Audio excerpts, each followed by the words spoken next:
Jam me Rudina Hajdarin në emisionin Politikon në Politiko Pikal.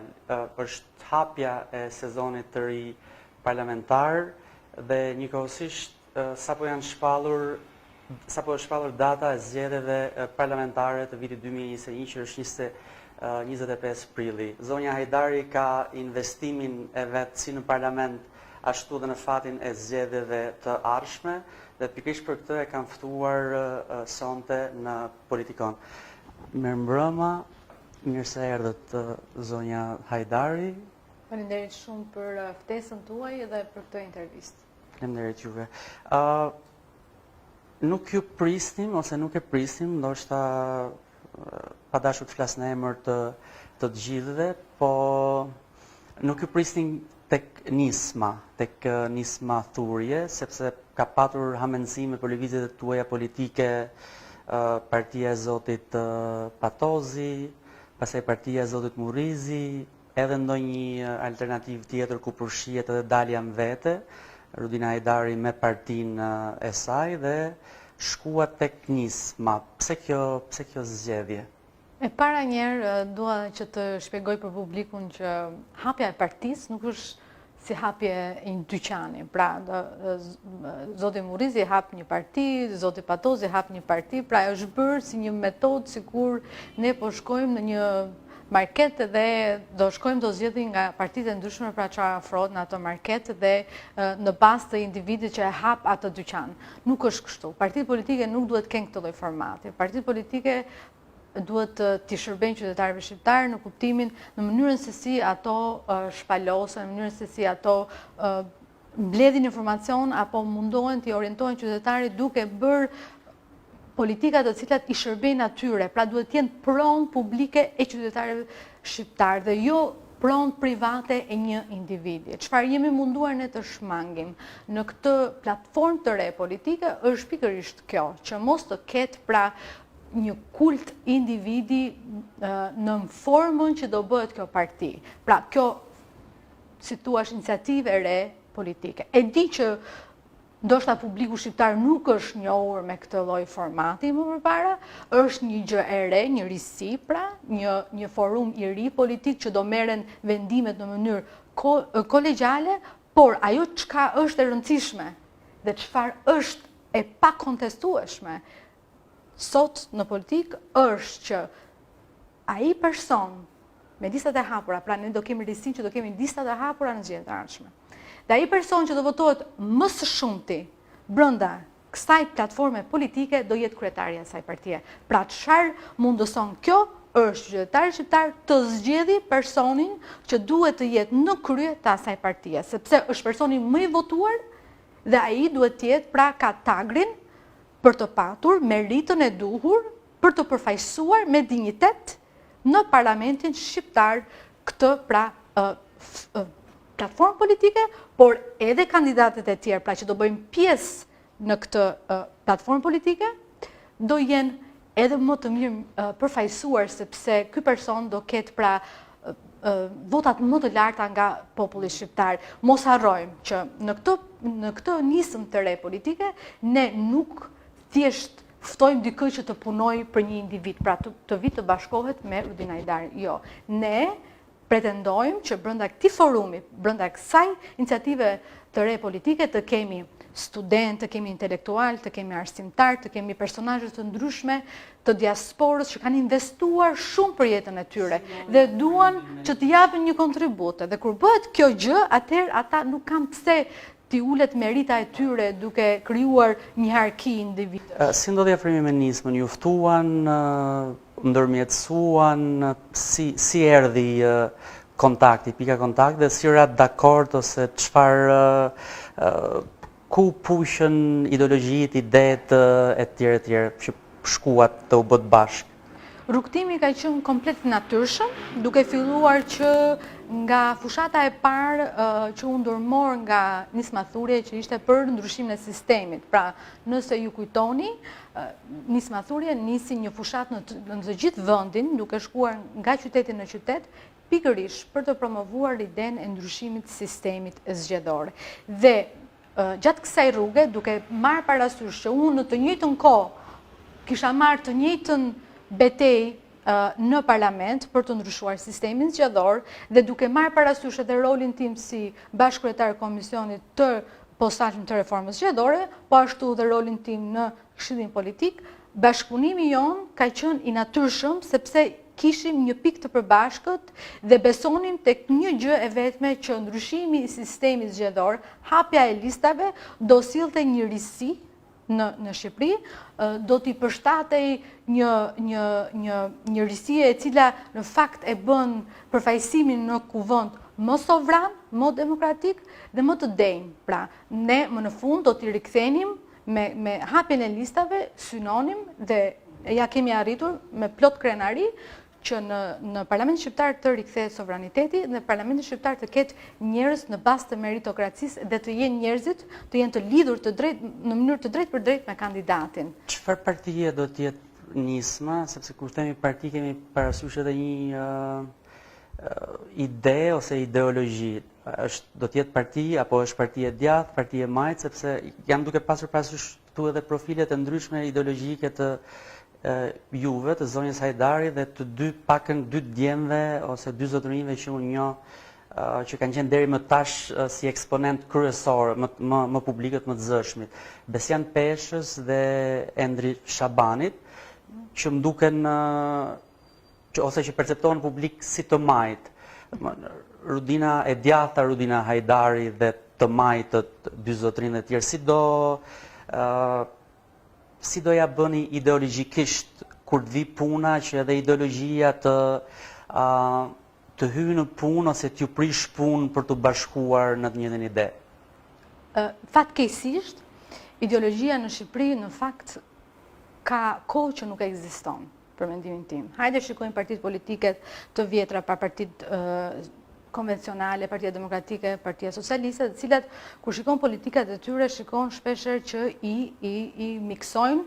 Shikojmë një parti socialiste që ka miksuar politikat koncesionare në mënyrën PPP, që është një politikë e djathtë. Shikojmë pastaj edhe politikat sociale të Partisë Demokratike që shpeshherë ndryshojnë në mënyrën se si avokojnë për disa shtresa sociale që të duken si politikat të majta. Të gjitha këto tregojnë që politikat që kanë ndjekur partitë kryesore kanë të bëjnë pikërisht me mbijetesën politike dhe duke u larguar nga ideologjia. Çfarë bën kjo është që shqiptarët janë lodhur që në fakt mbas 30 vitesh tranzicion ne ende nuk kemi arritur të kultivojmë parti politike të cilat kanë një ideologji të qartë. Çfarë synon ky bashkim i forcave i këtyre individëve, siç e thatë dhe ju, sidomos unë kam një bashkëpunim të shpesh me zotin Shabani, me zotin Soko dhe me zotin Lapaj, me zotin Kristo, nuk e di nëse këtu janë të gjitha personazhe që kanë qenë në media gjatë gjithë kohës dhe kanë avokuar dhe kanë folur në mënyrë të hapur se çfarë nuk funksionon sot në Shqipëri dhe çfarë i duhet vendit në mënyrë që mos të kemi pra emigracion kaq të lartë, njerëz që largohen çdo ditë, mos të kemi njerëz që ndihen të braktisur nga këto parti të vjetra, mos të kemi njerëz që në pjesën ndërmuese nuk arrin dot të mbijetojnë dhe nuk të kenë një jetë pra të ndershme me aq punë sa korrin çdo ditë. Nuk me djersën e tyre ata nuk arrin dot të bëjnë një jetë normale. Pse çdo parti që vjen në qeveri, qoftë me koalicion, qoftë pa koalicion, me këto parti, me këto 3 parti që kemi patur dhe kemi parë në 30 vitet e fundit, si ka mundësi që këto parti vazhdojnë dhe bëjnë më të pasur disa njerëz, ndërkohë që pjesa dërmuese e shqiptarëve vazhdojnë të kenë të njëjtin stat ekonomik, ndoshta edhe më keq akoma. Pra, si do shkojmë drejt asaj rruge kur ne gjithë së bashku, jo vetëm në mënyrë sipërfaqësore të shërbejmë një ideologji që në fakt tani e shikojmë shumë qartë që nuk po funksionon. Çfarë duhet bëjmë? Të paktën minimumi që duhet bëjmë është të rikthejmë shqiptarëve Shqipërinë. Për atë që i ka munguar gjithë këto kohë, Shqipëria sot është një vend goxha i vjedhur nga këta politikanë që kanë 30 vite, që janë në pushtet dhe sa herë që bëjnë rotacionin e tyre, shikojmë që asgjë nuk ndryshon, i shërbejnë të njëjtit njerëz. i shërbejnë të njëjtit rrjet biznesi, pra janë kthyer në parti politike që janë kthyer në shërbim të bizneseve dhe SHPK-ve dhe për këtë për mua është për të ardhur keq dhe kjo gjë duhet të shkërmoqur si. A jeni të shitur te Rama dhe jam duke përdorur këtu akuzën e një kolegu tuaj të grupit ose të pakën të ish grupit tuaj parlamentar, Halit Valterit, i cili tha se kur ju shkuat me nismën thurje që këta janë të shitur tek Rama. Ç'ju thot kjo akuzë? Është një akuzë e repertorit vjetër, është një dyshim që ka diku një bazë apo është luftë politike? Ajo që duhet parë me vëmendje dhe duhet parë që të paktën kur bëhet fjalë për ecurinë e karrierës time politike, duhet parë me sy të qartë dhe ai që ka sy të shikoj, vesh të dëgjoj, shikon shumë mirë që unë kam patur një konsistencë dhe kam luftuar për parime dhe nuk kam qenë fare pjesë asnjë lloj grupimi apo akuza që më janë bërë dhe që balta që më është hedhur, unë jam munduar ta përballoj dhe të heci me kokën lart dhe ndërkohë nuk kam praktisur kurrë ato si thua shprehime që kam bërë te publiku shqiptar. Kur unë fillova të flas për hapjen e listave, për ndryshimin e sistemit, absolutisht asnjë njeri nuk besonte tek unë. Nuk besonte që unë doja dilja mban. Kështu që bashkë me ndihmën e nismës thurje apo shoqërisë civile që u bë shumë aktive në atë kohë, por dhe gazetarët në atë kohë u bën shumë aktiv dhe filluan ta mbështesnin këtë ide. Por dhe opozita parlamentare brenda me deklarata të shumta, me fjalimet e shumta në parlament, me çdo gjë, pra u vum të gjithë në funksion të ndryshimit të sistemit, por mendoj që unë kam qëndruar besnike ndaj parimeve dhe kam luftuar deri në fund dhe për këtë do vazhdoj të luftoj dhe do e vazhdoj këtë rrugë deri në fund duke ju premtuar qytetarët shqiptar për t'ju ofruar një alternativë në tregun shqiptar, në politikën shqiptare që nuk është parë më përpara, sepse kanë qenë kryetarët ata që i kanë zgjedhur personat brenda partive të tyre dhe i kanë abandonuar në momentin e parë kur një person është dukur jaft, jo është dukur potencial, jo është dukur që mund ta sfidojë brenda partisë, pra këta njerëz gjithmonë janë dëshkuar dhe kjo platformë politike do jetë pikërisht për këta njerëz, sepse ne nuk do intimidohemi nga njëri tjetri. Çdo njeri do ketë profilin e vet dhe unë prandaj nuk shkoj aty me synimin që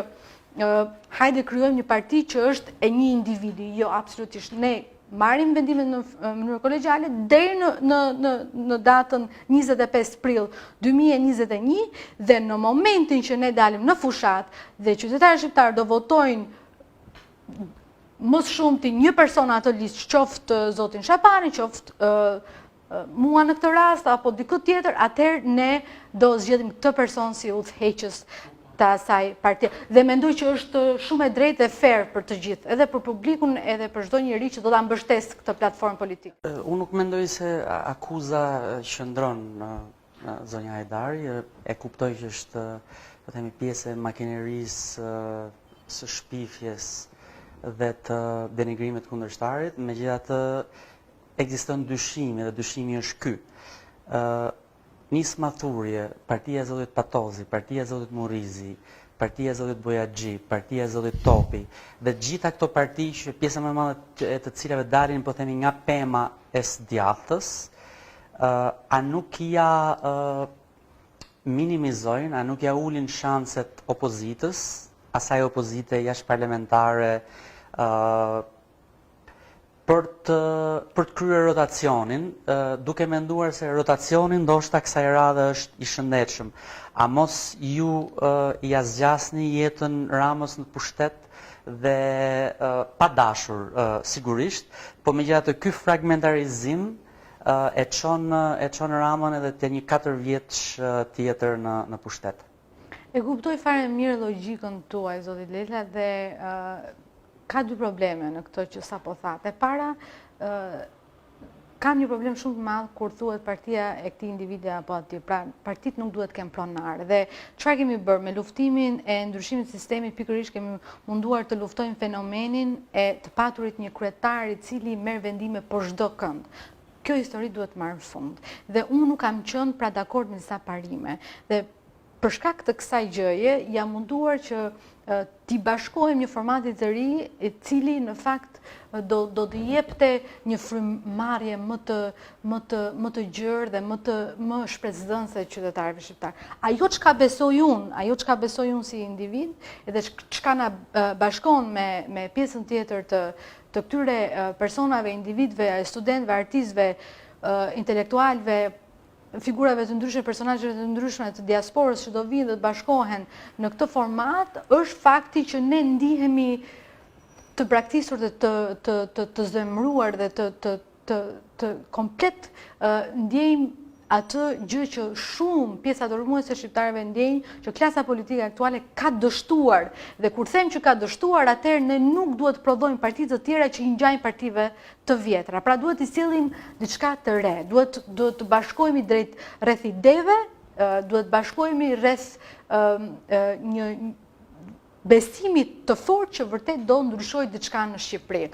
Pra, nëse flasim për shqetësimin tuaj që partia e Zotit Patozit, partia e Zotit Murizi, partia e këtij individi apo këtij tjetër që kanë dalë nga Partia Demokratike apo kanë dalë në një parti tjetër dhe që kanë qenë edhe shumë të tjerë më përpara, partia e Zotit Blushi apo partia e Zotit Topi apo partia e shumë parti që kanë qenë Zoti Bojaxhi, pra mund të numërojmë parti të pafunda. Gabimi, mendoj unë, ka qenë pikërisht sepse këto kanë qenë parti të bazuara në individ që janë bërë për shkak të inateve brenda partive të tjera që kanë marrë pjesë. Ky format që ne flasim sot, kjo nismë re politike, nuk ka të bëjë me këtë gjë. Synon elektoratin ngri, synon ata njerëz që nuk kanë dëshirë të shkojnë nesër dhe të votojnë, sepse nuk ndihen të përfaqësuar, dhe synon që të bashkohen, pra të bashkoj të gjithë këta votues bashkë për të patur, kur të hapin televizorin, pra të kenë aty brenda në atë parlament njerëz që vërtet realisht i përfaqësojnë dhe punojnë për ta natë e ditë, sepse mendojnë që taksat e tyre duhet të shërbejnë pikërisht për mirëqenien e tyre, zhvillimin e tyre dhe ky është synimi pra më i madh i kësaj partie. Nëse shkputemi me imagjinat dhe shkojmë mëngjesin 26 prillit dhe nis mathurje, ju keni siguruar 4, 5 apo 6 vende në parlament dhe jeni bërë në një farë mënyrë ura e Malit Zi ose jeni Dritan Abazoviçi i Shqipërisë. Dhe megjithatë partia e parë ka dalë sërish Rama, do t'i bashkonit votat me Ramën për të formuar qeverinë apo jo? Kemi ende kohë, besoj unë, që të merret një vendim i tillë. Padyshim që do ishte mirë që ky vendim të merreshë në një formë ku të konsultoheshim me të gjithë, me ata që do jenë pjesë dhe do shikojmë po ashtu kush do zgjitet kryetar, sepse do ketë një vendimarrje të tillë pas zgjedhjeve dhe në momentin që kjo të ndodh, unë mendoj që ne do bëjmë do shpalosim një model të ri, si të thuash, mënyrë se si do menaxhohet shteti shqiptar. Pra duam që ne çfarë besojmë ne? Ne mendojmë që shteti sot nuk menaxhohet, pra vidhet në çdo kohë. Asnjë gjë gati nuk funksionon. Burimet natyrore janë vjedhur. Kemi një grup të njerëz të vogël, njerëz që marrin dhe marrin koncencione pafund. Kushdo që është në pushtet, pra ato vazhdojnë dhe pasurohen në kurrizë të qytetarëve shqiptar. Kështu që nëse do kemi prapa të model që do jetë në krye, nuk besoj se ne do ta mbështesim një gjë të tillë. Por nëse ne do kemi mundësi ta ndryshojmë këtë model, atëherë pse jo? Çfarë mendoj unë është që të dyja krahët, po të ishin sot në pushtet, do qeverisnin në njëjtën mënyrë. Kështu që ky është gjëja që ne do luftojmë në bazë të parimeve dhe jo kush është një individ apo tjetër. Unë e kuptoj si thuash ethet që njerëzit shpeshherë kanë rreth individëve të caktuar, rreth Zotit Rama, Zotit Pasha, zonjës Kryemalli e tjerë, pra aktorët kryesorë politik, por njerëzit në fund të ditës nuk shqetësohen për jetën e tyre apo karrierën e tyre politike, shqetësohen për familjet e tyre dhe si do ecën përpara dhe si do risjellin pra këtij vendi pak më shumë shpresë, në mënyrë që të kemi edhe disa njerëz që rikthehen këtë vend dhe ta bëjmë këtë Shqipëri ashtu siç duhet për të mos patur më shumë derdhjet qoftë të trurit, qoftë të rinjve, qoftë të profesionistëve të rinj, qoftë shumë e shumë njerëzve që duhet të ishin këtu sot në Shqipëri për ta ndërtuar Shqipërinë dhe jo ta braktisur atë. Do preferonit të ishit duke i keni këto 4 vendet në parlament që janë kyç për të formuar qeverinë, nëse do zgjidhnit ishit ministre në qeverinë Basha apo në qeverinë Rama? Edhe njerë, për mua këto nuk janë të rëndësishme. Rëndësi ka që si do të arim pra objektive që do kemi gjatë fushatës dhe këto premtime nuk do jenë thjesht premtime që bëhen për fushatë, është pak në ish familjes suaj politike. Por do jenë parime që ne do bazohemi fort, pra do jenë parimet kryesore të kësaj nisme të re politike dhe do t'i plotësojmë, pra do të jetë një vizion i qartë i 30 viteve të ardhshme dhe ku e shikojmë ne se Shqipëria duhet të shkojë, padyshim që nesër si një format i ri do ketë shumë nevojë për mbështetje dhe ne këtë presim me padurim që të shkojmë nëpër qytetet e Shqipërisë, të shikojmë se si çdo individ që ka dëshirë të japi kontribut dhe të dëgjojmë mendimin e tyre se si do duan ata të funksionojnë, të kontribuojnë në këtë gjë.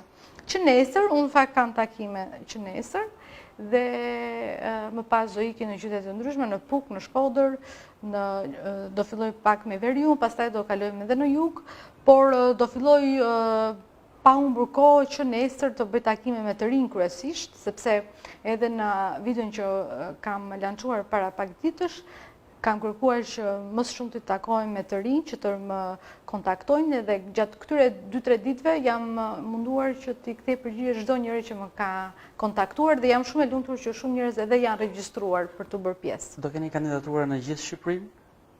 Absolutisht po. Ju vetë do jeni në Tiranë apo në Tropoj? Do shikojmë se si do e marrin vendimin gjithë. Besoj sepse do jetë një pozicionim që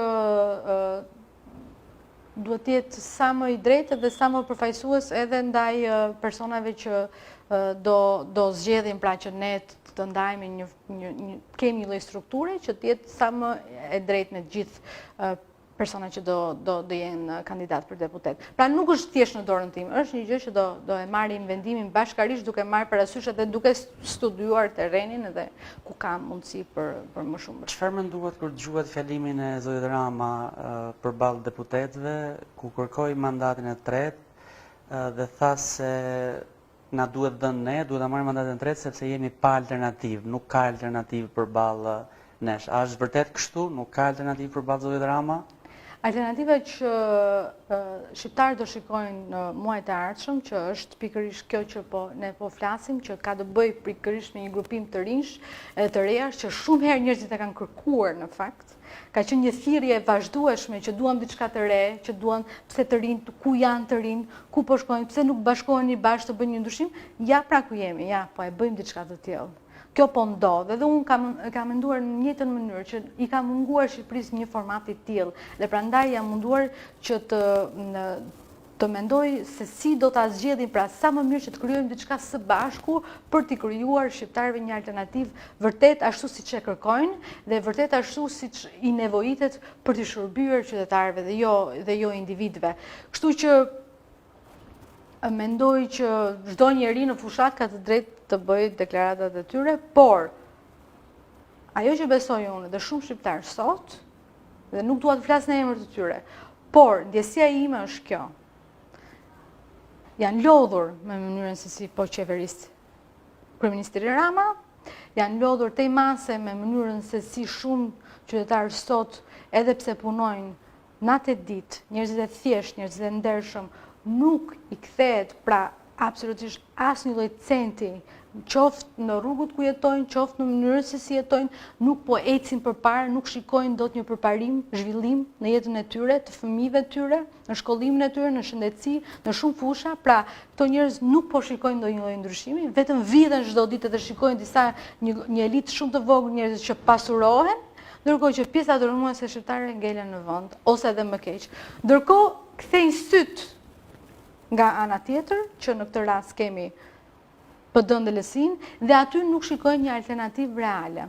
Dhe nuk shikojnë një format leadershipi që jep shpresë për një lloj ndryshimi, sepse shikojnë që janë po të njëjtit njerëz që kanë shërbyer për të njëjtat si thua pjesë të shoqërisë elitare të grupimeve që ata i kanë shërbyer edhe komo përpara dhe nuk kanë absolutisht asnjë lloj besimi që këta do sjellin ndryshim. Shikojnë vetëm një luftë të egër politike që nuk ka të bëjë fare me që të kthehet në shërbim të qytetarëve, por ka të bëjë thjesht me një luftë betejë individuale të disa individëve që kundërshtojnë çdo gjë që thot kundërshtari, bëjnë akuzat të rënda, por harrojnë të bëjnë fushat në bazë të ideve, parimeve, qytetarit shqiptar dhe pra zhvillimit të Shqipërisë. Ka një, zonja Hajdari, ka një ngjashmëri, pakën unë shoh dhe e gjej, ndoshta se kam të drejtë, por ka një ngjashmëri mes nismës thurje dhe mjaftit antik, mjaftit të hershëm. Është e fakti që kanë nisur të dyja si organizata grassroots, si organizata jo qeveritare, aktivizëm shoqëror, dhe pastaj janë shndërruar ngadalë në mjafti u shndërrua në G99 dhe tani s'është më as mjafti as G99, por janë disa individ që janë bërë ministra në Partinë Socialiste. A rrezikon edhe nisma që nisi si mjafti, po shndërrohet me sa kuptojmë në parti politike, a mund të ndodhë kjo që të prodhoj disa ministra për X apo Y qeveri dhe nisma thurje të jetë vetëm tek këta individ. Pra, a është siç kemi parë për herë çdo nismë idealiste në këtë vend po themi një paradhon për të shkuar tek pushteti.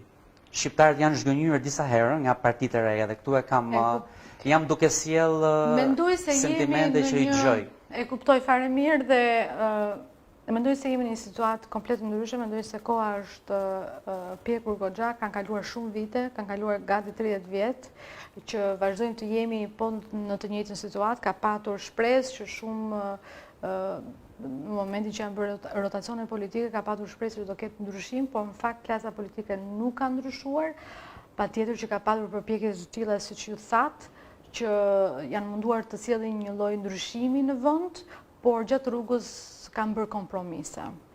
Dhe unë nuk shquhem si njëri shumë i kompromisit, sidomos kur bëhet fjala për parime, dhe do doja shumë që të kuptohet që ky format i ri politik nuk ka lidhje, nuk është pronë ase nismës thurje si organizat. Pra, nisma thurje është një organizat civile që do vazhdoj aktivitetin, e saj civil, por nga ana tjetër do ketë individ brenda asaj organizate që unë mendoj që kanë një profil shumë të lartë publik, kanë dhënë goxha kontribut dhe kanë një mundësi pra për të bërë, pra janë në drejtën e tyre për të bashkuar gjithë së bashkë me personazhe siç thash që do jenë student të tjerë që nuk janë pjesë e nismës thurje, do jenë disa personazhe të tjerë të diasporës që unë kam qenë në kontakt gjatë verës dhe këta persona do vinë së bashku për të krijuar diçka. Prandaj pritet që dhe në javët në vijim të kemi zyrtarizimi me një emër, me mënyrën regjistrimin e gjykatë. Do të ketë një emër tjetër? Dhe do shikojmë se si do ta zyrtarizojmë. Pra nuk do jetë me emrin e nismës thurje. Do ketë një emër të ri. Ky është në rregull. Duhet të shkoj pak tek partia juaj tashmë e vjetër, që është Partia Demokratike. Çfarë mendoni për a ju duk si hapje, a ju duk si moment rifreskimi, vendimi qofti Bashës apo i hierarkisë partijake pak rëndësi ka për caktimin e 5 selektorëve, po i quaj, ose për zgjedhësve, për të hapur procesin e para kandidimit dhe më pas kandidimit të deputet ose kandidatët për deputet të Partisë Demokratike.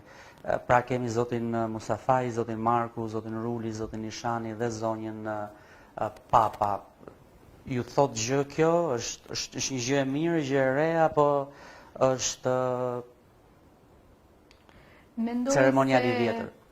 Partia Demokratike fatkeqësisht tani është kthyer në një parti e cila drejtohet nga shumë pak individ. pra është centralizuar e gjithë fuqia e saj, nuk është më parti e hapur, nuk është më parti që toleron pra ide të reja, toleron njerëz që kanë vërtet merita.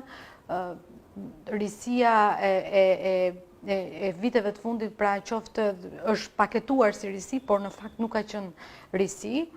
Uroj dhe shpresoj që ky proces të shkoj mirë, por nuk kam shumë komente mbi këtë, sepse fatkeqësisht ashtu siç mund të them në këto vite të fundit, jam zhgënjyer për shkak të faktit që njerëzit që kanë menduar ndryshe apo njerëzit që kanë luftuar për siç ishte në rastin kur isha pjesë e Partisë Demokratike dhe jam ndier gjithkohës pjesë e Partisë Demokratike, por dhe demokratët mendoj që shumë prej tyre që kam takuar dhe vazhdoj të takoj ndihen të braktisur pra nga kupola e Partisë Demokratike.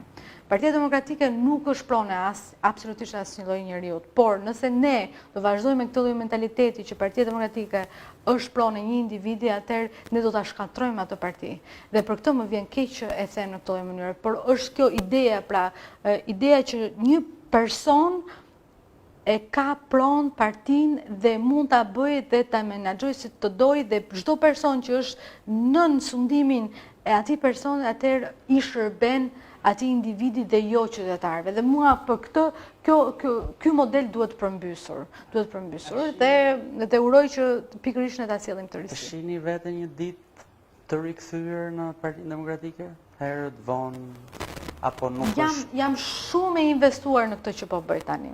Jam e investuar sepse mendoj realisht që kam një bashkëpunim tepër të mirë me të gjithë persona që takojmë, ekipin që është formuar, kemi ide të ngjashme, kemi vizion të ngjashëm, kemi një nivel të caktuar debati, shkëmbim idesh, në mënyrën se si duam të ecim përpara, dhe për mua kjo ka shumë rëndësi në politikë, ka shumë rëndësi në bashkëpunim edhe kur jeni në ambient pune, është shumë e rëndësishme që të kesh ide të përbashkëta dhe jam shumë e lumtur që e kam gjetur këtë.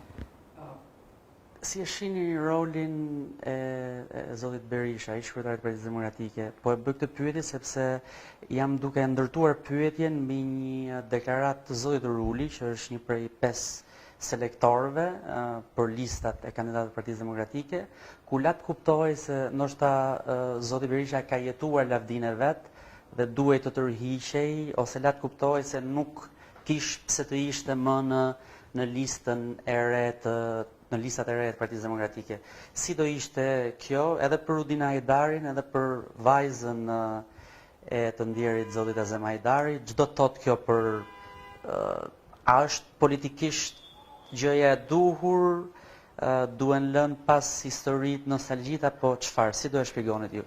Zoti Berisha ka luajtur një rol shumë të rëndësishëm në historinë e Partisë Demokratike dhe ky rol nuk mundet asnjëherë të bie vlera për ato që ka bërë dhe për ato që jep, edhe mënyrën se si është investuar në atë parti për ta ngritur pra nga me thonjë, edhe ta ngretë dhe të ketë fuqi aq të madhe dhe të ketë mbështetje aq të gjerë në publikun shqiptar, dhe mendoj që ka qenë ndër të vetmi që ka arritur dhe ta kthej Partinë Demokratike në një forcë të fituese në momentin që nuk ka qenë shumë e vështirë që Partia Demokratike të rikthehej në pushtet.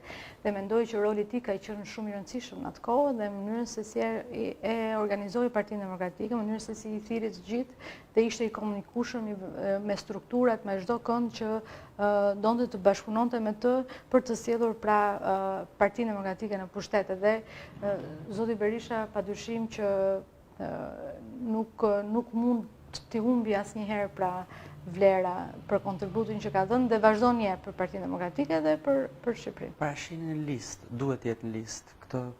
Kjo është një vendimarrje që nuk më takon mua, por mund të jap një mendim dhe reflektim mbi rolin e zotit Berisha, rolin e tij të rëndësishëm brenda Partisë Demokratike dhe që do ta ketë gjithkohës, dhe mendoj që nuk mundet të hiqet, pra të hiqen vlerat edhe në qoftë kushdo të komentojë. A i ruani kontaktet? Keni kontakte me zotin Berisha? Kontaktet e mia me zotin Berisha kanë qenë gjithmonë korrekte. Gjithkohës kanë qenë shumë korrekte dhe në planin individual kanë qenë korrekte me të gjithë pothuajse në brenda Partisë Demokratike. Çfarë menduat kur tha zoti Berisha në një intervistë është bija e të Atit? Ishte një koment padyshim shumë i mirë dhe më erdhi goxha mirë që erdhi pikërisht nga zoti Berisha, sepse e ka njohur shumë mirë Tipat, ka filluar të njohë edhe mua në rolin tim pra në politikë dhe padyshim ishte vlerësim. Zonja Hajdari, ka pas një moment, ka qenë një fjalimi juaj në parlament ditën kur nëna juaj u shkarkuar nga komisioni i vettingut, kur si me thënë ka qenë fjalimi i hakmarrjes në thonjza dhe ju thatë që ja të gjithë ju që thatë që Rudina e ka lidhur nuk doli nga parlamenti, vazhdoi të qëndronte aty sepse i është premtuar një falje për tjëmën dhe kjo nuk doli. Unë e sjell këtë sepse kam qenë një prej atyre që kam shkruar me këtë dhe po themi kam hamendësuar këtë lidhje dhe përfitoj nga rasti për të kërkuar ndjesë. Me sa duket lidhja ishte e dobët dhe nuk qëndronte sepse nuk takoheshin akuza me faktin. Si u ndjet atë ditë kur me të vërtet ndodhi ky rivendikimi dhe si me thënë ju shfaqsuat nga gjyqi publik dhe një akuzë publike që rezultoi e paqen. A mund të na risillni me pak fjalë? Po, padyshim. Ajo ditë natyrisht ka qenë një ditë e vështirë, sepse bëhet fjalë për TMM dhe në rafshin familjar ishte një ditë e vështirë, padyshim, por që për sa i përket procesit të reformës në drejtësi, për mënyrën se si reforma në drejtësi synon për të patur një sistem drejtësie më të pastër, më të mirë, atëherë unë këtë proces e kam mbështetur nga fillimi në fund dhe do vijoj ta mbështes deri në fund. Dhe për shkak të kësaj mendoj që dhe në parlament u shpreha pikërisht në këtë mënyrë që unë besoj te kjo reformë dhe nëse mund ta them këtë, pra duke parë që IMM nuk është më pjesë e sistemit të drejtësisë, sepse nuk u justifikua ashtu siç duhej, atëherë dhe ajo nuk duhet të jetë pjesë e këtij sistemi, pra të drejtësisë. Kështu që për mua është e rëndësishme që ne të ecim përpara dhe të shikojmë se si mund ta përmirësojmë qoftë sistemin drejtësisë, qoftë dhe sistemin politik, sepse nuk është thjesht sistemi drejtësisë që çalon në Shqipëri. Kemi edhe shumë politikanë, shumë njerëz brenda politikës që duhen pastruar, vetuar në mënyrën se si kanë akumuluar pushtet dhe para dhe duhet të shikojmë pra të pastrojmë të gjitha hallkat që kanë dëmtuar pra në shoqërinë shqiptare. Kështu në këtë mund të them vetëm kaq që në atë periudhë ka qenë një periudhë e vështirë pas mbajtjes së mandatit, sepse kanë patur akuza të forta nga palë të ndryshme, duke më akuzuar pikërisht ashtu siç ju thatë, ndoshta dhe me hamendje dhe gazetarë të shumtë, por më së shumti mendoj që ka ardhur nga politika më shumë se nga gazetarët. Dhe ai moment për mua ishte një moment shumë i qartë për t'u drejtuar publikut dhe për të thënë që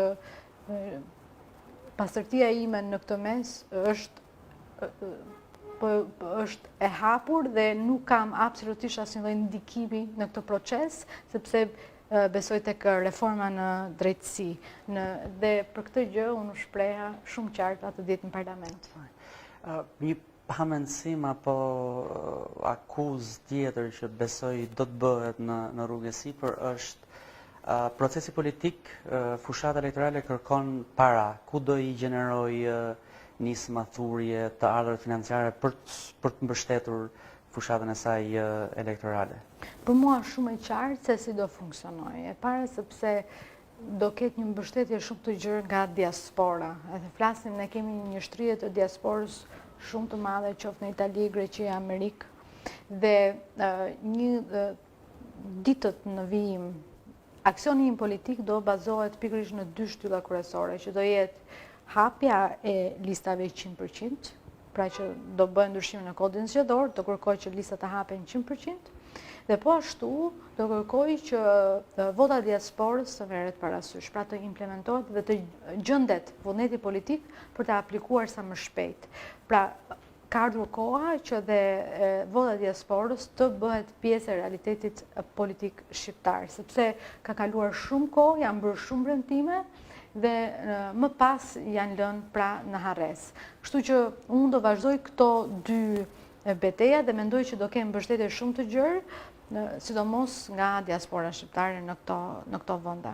I pyetjes fundit, si do ndjehej Azem Hajdari po të ishte gjallë sot me Rudina Hajdarin të bien, me karrierën e saj politike, me qenit tashmë jashtë PD-s, me një parti të re që po lind, ç'mendoni se do të, jam i sigurt që e mendoni, e imagjinoni këtë ndonjëherë, jam i sigurt. Jam duke spekuluar, po. Mendoj se jam munduar me gjithë qenjen time që të hec në hapat e tij dhe të respektoj pra të jem një njeri parimor dhe të luftoj pra për ide dhe parime siç ai luftoi. Dhe uroj që ai të jetë krenar dhe uroj që në atë betejë që unë hoqa për hapjen e lista për ndryshimin e sistemit të ndihet krenar, sepse vërtet u mundova me të gjithë mundësitë, forcat e mia deri në fund për të arritur qëllimit. Por padyshim kjo është një gjë që unë nuk e di dhe luftoj për më të mirën, luftoj që ai të jetë krenar për mua çdo ditë. Në mbyllje dua t'ju jap një libër i cili ka të bëjë me zgjedhjet, sepse këto do jenë zgjedhje kyçe për ju, zonja Hajdari, politikane e re, me një parti të re, është si manipulohen zgjedhjet dhe po ju jap me këshillën ose dashamirësinë që thot kujdes se mund t'ju manipulohen zgjedhjet, por duke uruar suksese gjithsesi. Besoj se të gjithë të përvoja keni marrë nga kontaktet dhe shumëta që keni me politikanë, edhe të kanë treguar se si ndodh kjo gjë. Janë të gjitha aty. Faleminderit shumë. Faleminderit shumë që ishit me këtë intervistë për e para e sezonit të ri politik. Faleminderit shumë dhe ju uroj shumë sukses. Faleminderit.